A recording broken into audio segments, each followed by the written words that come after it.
Solomon රජු අපේ කුමාරිකාවක් විවාහ කරගත් පුවතක් වරාය ආශ්‍රිතව නෞකා තැනීමට අවශ්‍ය හොඳම ලීදනු සොයාගත් හැටි කොහෙද මේ ආචාර්ය WS විමලසූරිය මහතා ප්‍රකාශ කරන්නේ ඔපීර් වරාය පිළිබඳව ඇති ලේඛනවලට අමතරව එම ස්ථානයේ ඇති සෙල්ලිපියද ඒ පිළිබඳව තහවුරු කරන බව මෙම ඔපීර් වරාය කළුතර පැලුණුගල ප්‍රදේශයේ පිහිටා තිබෙනවා.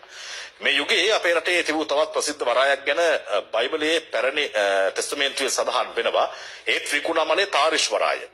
තිරියායෙහිදී යාන් ඔය මොහොතට පැටෙන තැන මේකී තාරිෂ් වරාය පිහිටා තිබුණා.